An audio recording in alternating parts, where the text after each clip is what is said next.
Welcome to my channel literature with Jaiswal classes. Hello दोस्तों, अब तक हम कंप्लीट कर चुके हैं इनके 11 स्टैंजा। हम चल रहे थे elegy written in the country churchyard के 12वीं स्टैंजा में।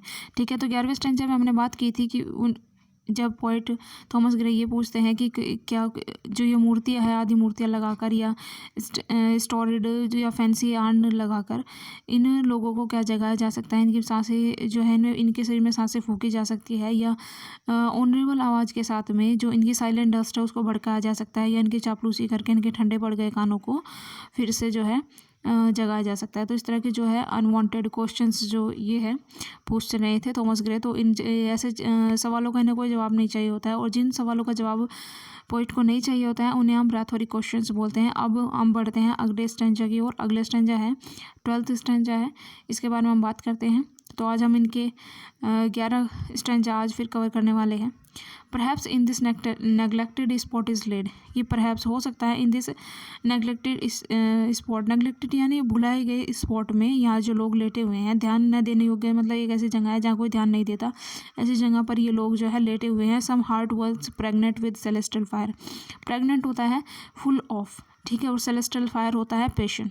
ठीक है, तो ऐसा कभी हुआ होगा कि इनका भी दिल में कोई ऐसी विचार आया हो, कोई ऐसा विचार जो इनके दिल में भर गया हो, पैशन से भरा गया हो उनका दिल, और वे कुछ करना चाहते हो। हैंड्स इनके हाथों में, that the rod of empire might have swayed, इनके हाथों में शायद ऐसी एक बार इनका पैशन हुआ हो कि इनके अंदर जो फायर है और जो इनका पैशन है वो इतना ज़्यादा हुआ हो कि ये एम्पायर की तरह बन सके। शासन स्वेड होता है शासन संभालने योग्य इनके हाथ हो गए हों, और waked to ecstasy to living lyre, या फिर किसी के हाथों में ऐसी ताकत हो इनमें से जो एक वीणा को बजा सके, उसे वीणा को भी में भी जान डालते। ऐसी हो सकता है कि इनके अंदर ऐसी एक्सटेसी हो, ऐसे इनके अंदर उत्साह हो, या ऐसी इनके अंदर जो है जीवंत आशा हो कि वो एक जो लेयर है, एक वीणा है, उसमें भी जो है जान डाल दे।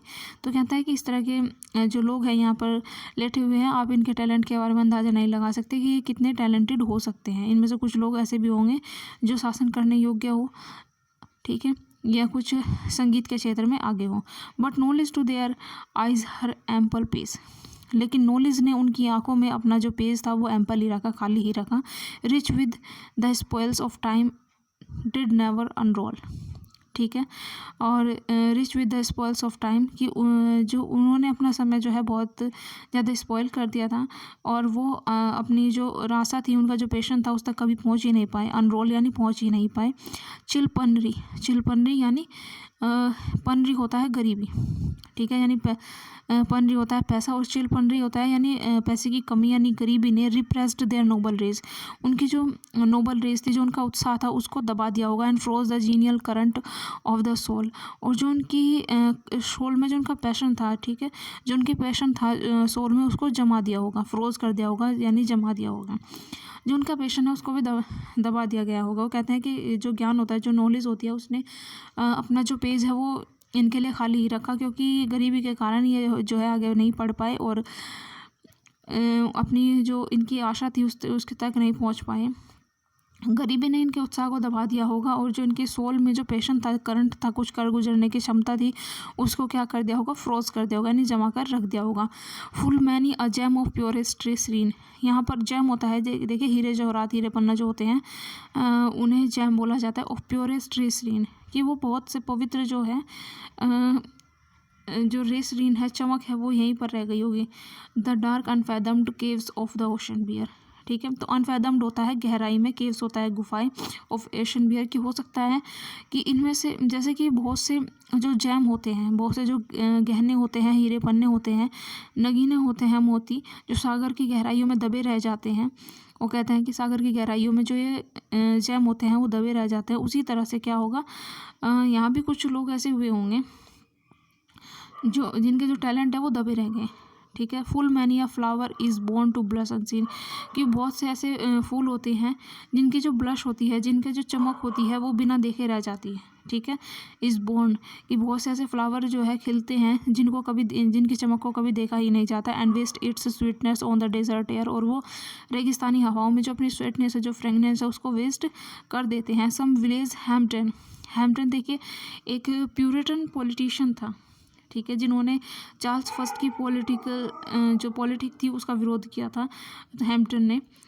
तो उनके बारे में कहा कि हो सकता है कि इन जो विलेज है, ये जो टॉम है, इनमें से कोई ऐसी टॉम हो जो हैम्पटन जितनी क्षमता रखता हो, दैट विद डोंटलेस ब्रेस्ट, ठीक है, दैट विद डोंटलेस ब्रेस्ट, कि हो सकता है कि इनमें से कोई हैम्पट हो जिसकी जो है इस तरह की छाती हो कि वो चार्ल्स फर्स्ट जैसे एक पॉलिटिशियन को भी चुनौती दे सके, and the little tyrant of his field with stood, ठीक है। और जो टायरेंट है, लिटिल टायरेंट से उसकी जो ज़मीन है उसको बचा सके। लिटिल टायरेंट होता है अत्याचार से, जो उसकी जो फील्ड है, उसकी जो ज़मीन है उसको अत्याचार से बचा सके, ऐसा कोई हैम्पटन हो सकता है इन लोगों के बीच हो। सम म्यूट अनग्लोरियस मिल्टन हियर में रेस्ट, हो सकता है कि यहाँ कुछ कोई मिल्टन जितना क्षमता वाला हो जिसकी जो काबिलियत है वो म्यूट रह गई हो, जो काबिलियत है उसको कोई पहचान ही ना पाया हो। सम म्यूट इनग्लोरियस मिल्टन में हियर में रेस्ट, हो सकता है कि कोई मिल्टन जैसी क्षमता का पोइट यहाँ पर लेटा हुआ हो। Some Cromwell guiltless of his country is blood, या हो सकता है कि कोई क्रोमवेल भी चार्ल्स फर्स्ट की जो नीति का विरोध करने वाला एक व्यक्ति था, ठीक है। तो हो सकता है कि क्रोमवेल हो जो अपनी कंट्री के जो ब्लड है उसको गिल्टलेस कर रहा हो सकता है कि इनमें से कोई क्रोमवेल हो जो अपनी कंट्री के ब्लड को गिल्टलेस कर रहा हो। तो इस तरह के इनके बारे में कहा गया कि देखिए विलेज में रहने वाले लोगों के जो गुण होते हैं वहीं के वहीं रह जाते हैं, उनको कोई जान नहीं पाता, उनको कोई प्रसिद्धि नहीं मिल पाती। तो वो कहते हैं, इन्हीं बातों को ध्यान में रखते हुए थॉमस ग्रे ने इन सब लाइनों को कहा है। उसके बाद में वे कहते हैं the applause of listening senate to command, ठीक है। तो अप्लोज होता है, जो वाहवाही होती है, ऑफ लिसनिंग सीनेट से, जो सीनेट्स होते हैं, जो नेता होते हैं, उनकी कमांड को सुनकर जो लोगों में उत्साह होता है, उससे जो वाहवाही होती है, वे जो नेता लूटते हैं वे ये लूट नहीं पाए, ठीक है। ये वे लोग वो प्रशंसा प्राप्त नहीं कर पाए क्योंकि ये सीनेट्स के मेंबर नहीं थे, ये गरीब थे और ये अपनी विलेज में सिंपल लाइफ जी रहे थे। The threats of pain and ruin to despise, ठीक है। जो उनके पेन थे, जो उनके जीवन की एक तरह से जो गरीबी थी, उन्होंने उनको तुच्छ बना दिया था। To scatter plenty over the smiling land, और उन्होंने क्या किया, जो उनकी स्माइलिंग थी, अपनी हंसती हुई ज़मीन के ऊपर अपने जो दौलत थी या ज्ञान था वो उसके ऊपर लुटा दिया। And read their history in our nation's eyes, ठीक है। और जो हिस्ट्री थी, जो नेशन की आंखें थी, उनकी हिस्ट्री को नहीं पढ़ पाई। वो जो यहाँ के लोग थे उनकी भी हो सकता है उनकी भी बातें ऐसी हो जो सीनेट के मेंबर्स की तरह उन्हें वाहवाही दे से, लेकिन क्या हुआ कि जो उनके गरीबी थी, उनके जो पेन थे, उन लोगों को तुच्छ बना कर रखे उसने, और उन्होंने अपना सारा ज्ञान इस हंसती हुई ज़मीन पर जो है लुटा दिया। और जो नेशन था, जो समाज की, देश की आंखें थी, वो उनकी हिस्ट्री को नहीं पढ़ पाई, उनके टैलेंट को नहीं पढ़ पाई। नेक्स्ट स्टेंजा में कहते हैं देयर लॉट फॉरबिड, ठीक है, नोर सर्कमस्क्राइब्ड अलोन, सर्कमस्क्राइब्ड होता है किसी चीज़ पर प्रतिबंध लगाना, ठीक है। तो उनके जो गुण थे, उन पर जो बढ़ते हुए गुण थे, उन पर प्रतिबंध उन्होंने नहीं लगाया। हाँ, वे भुला दिए गए किन चीज़ों के लिए, बहुत सी चीज़ें ग्रोविंग वर्चूज़ होती है, उनसे लोग पहचाने जाते हैं। जैसे किसी में गुण होंगे तो उन लोगों से चीज़ पहचान जाएगी, या फिर बढ़ते क्राइम कन्फाइंड, या फिर उनकी जो प्रसिद्धि है उनके क्राइम्स होगी। ना तो ये लोग अपने गुणों को लोगों के सामने दिखा पाए, ना ही कोई क्राइम कर पाए जिससे कि लोग इन्हें जान पाते।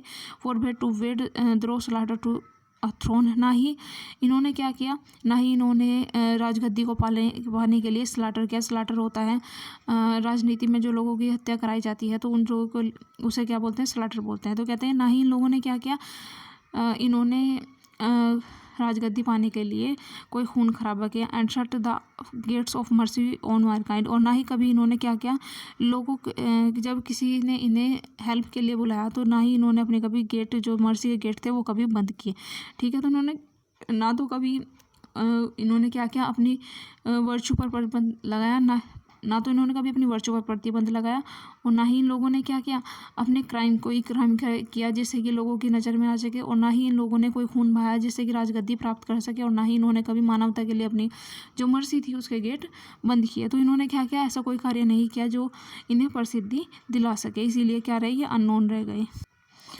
The struggling pangs of conscious truth to hide. उन्होंने कहा है कि जब ये लोग क्या करते थे, जब ये स्ट्रगल कर रहे थे ना, तो इन्हें दर्द होता था।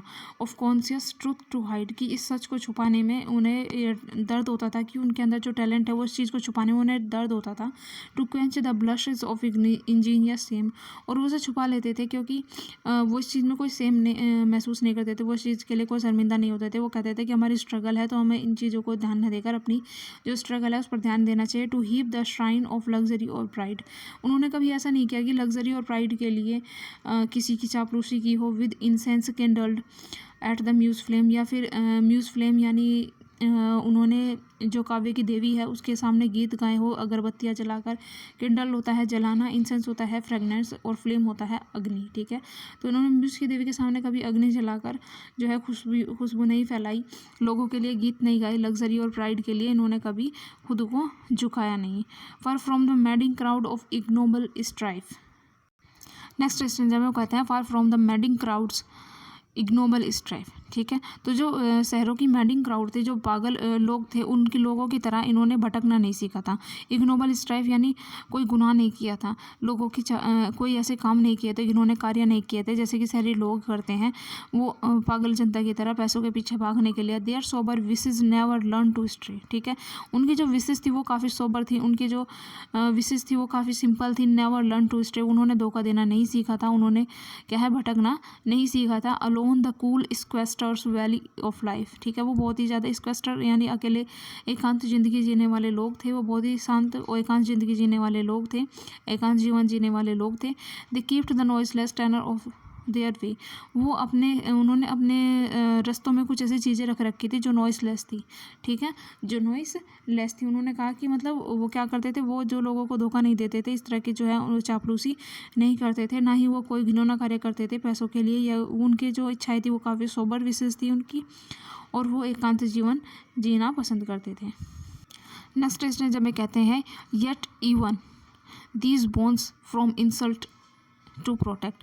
लास्ट में बस उनकी एक विशेष होती थी कि जो उनकी डेथ हो तो क्या हो, कि जो उनकी बोन्स हो उनको कोई रोन देना। जीवन में इतने कष्ट झेलने के बाद में उनकी सिर्फ एक विश होती थी कि लास्ट टाइम में उनको रोंदा ना जाए। Even those bones from insect, वो इंसल्ट से खुद को बचाना चाहते थे कि उनको रोंदा ना जाए। सम फ्रेल मेमोरियल स्टिल इरेक्टेड नाई, वो कहते थे कि भले ही हमारे जो हमारी कब्र है उनको बहुत ज़्यादा सुसज्जित ना किया जाए, सजाया ना जाए, लेकिन फिर भी कुछ ऐसी चीज़ें लगा दी जाए साइड में जिससे कि कोई उन्हें रोन देना।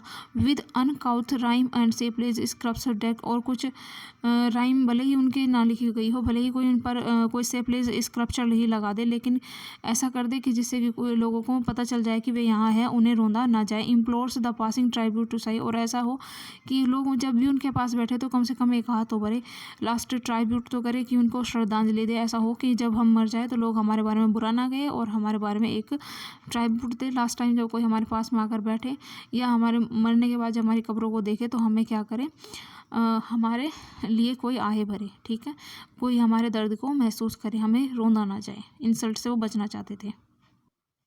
उसके बाद में कहते हैं their name their years spelled by the unlettered muse, कि जो उनके नाम हैं, उनकी खबरों पर जो उनके नाम लिखे गए हैं, उनके साल लिखे गए हैं, वो किसी अनलेटर्ड म्यूज द्वारा लिखे गए हैं। वो एक ऐसे कवि द्वारा लिखे गए हैं जो कम पढ़ा लिखा है। The place of fame and elegy supply, और ये उसने उस जगह पर लिखे हैं जहाँ उनका फेम के बारे में, जहाँ उनके जीवन के बारे में लिखा जाना था, उनकी एलिजी लिखी जानी थी, वहाँ पर उसने क्या किया है, उसके नेम, उनका नेम और साल लिख, जीवन और मृत्यु का समय लिख दिया है। And many a Holi text around she is true, और उन्होंने क्या किया है, कुछ बाइबल की चीज़ों को भी यहाँ पर लिख दिया है। That teach the rustic moralist to die, जो लोगों को ये बताए, गाँव के लोगों को, कि उन्हें भी क्या है, एक दिन यहाँ पर आना है, एक दिन उन्हें भी जो है मरना है। तो इस तरह की जो है उन्होंने कोई टेक्स्ट यहाँ पर लिख दी है।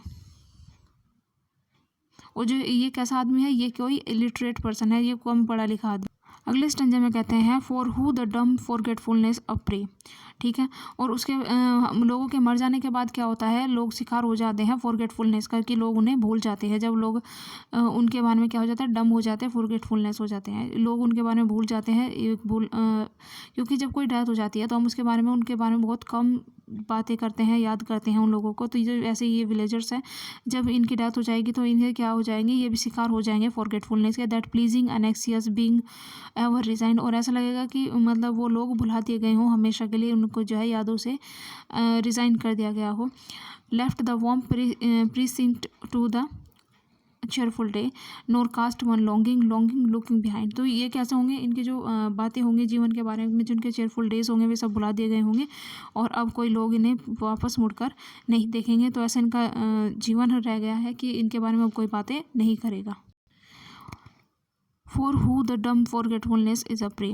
ये नेक्स्ट स्टेंजा है, on some fond breast of the parting soul relies. देखिए जब भी कोई विलेजर्स में आता है तो वो सोचता है कि कोई तो उसके पीछे ऐसे व्यक्ति हो कि जो उसके बिछड़ने पर, जिनकी जो दिल से आवाज़ आए, जो उससे दिल से जुड़े हों। Some pious drops the closing eyes requires, और जो उसकी जब आंखें बंद करे, जब उसकी डेथ हो जाए उसकी आंखें बंद करते समय कोई तो ऐसा हो जिसकी आंखों से आंसू बहे। Even from the tomb the voice of nature cries, और जब वो दफनाया जाए तो जो नेचर है उसके भी चिल्लाने की आवाज़ है कि नेचर भी रोए जिस वक्त उनको दफनाया जाए। Even in our ashes live their wonted fires, और वो कहते हैं कि जब मिट्टी डाली उन लोगों पर की जो मिट्टी होगी, उनके जो एसेज होगी, उनमें क्या है, फायर जो है हमेशा के लिए ज़िंदा रहे, यानी उन्हें लोग याद करें। तो ये क्या था, हमने इनके आज स्ट्रेंजर जो ये है कवर किए हैं। आगे कुछ बचे हुए स्ट्रेंजर है वो हम अगली वीडियो में कवर करेंगे। आशा करती हूँ आपको वीडियो पसंद आई हो। मिलते हैं अगली वीडियो में।